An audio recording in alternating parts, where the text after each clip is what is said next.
राह चलीला टटकेला सोनार सैया जी काहे नदिया गड़ौला धार सैया जी काहे नदिया गड़ौला धार सैया जी राह चलीला टटकेला सोनार सैया जी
चल धक रहिया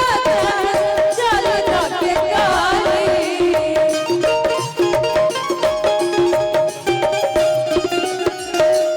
कहला कि रे आवे काली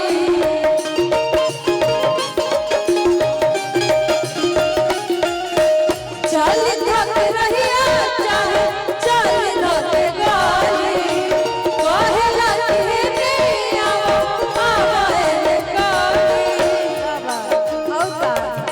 करत हो तो हमारा से प्यार सैया जी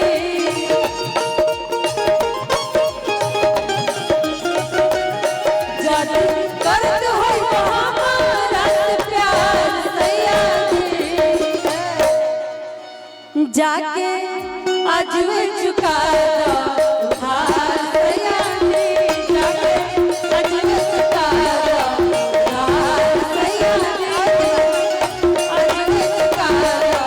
उधार सैया जी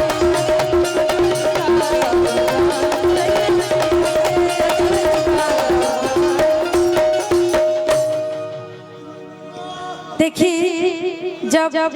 कोनो पतो चाहे कोनो लड़की के खैर भाभियों साथ चाहे जब भी इतना माई बहन बैठल रही सबके साथ ही भइल हो चाहे नहीं भइल हो लेकिन की घर में कहली लोग जब एगो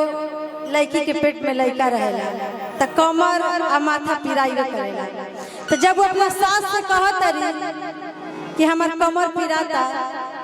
तो सास का जवाब देता है। देखिए एगो सास आ पतो के बीच के बात है।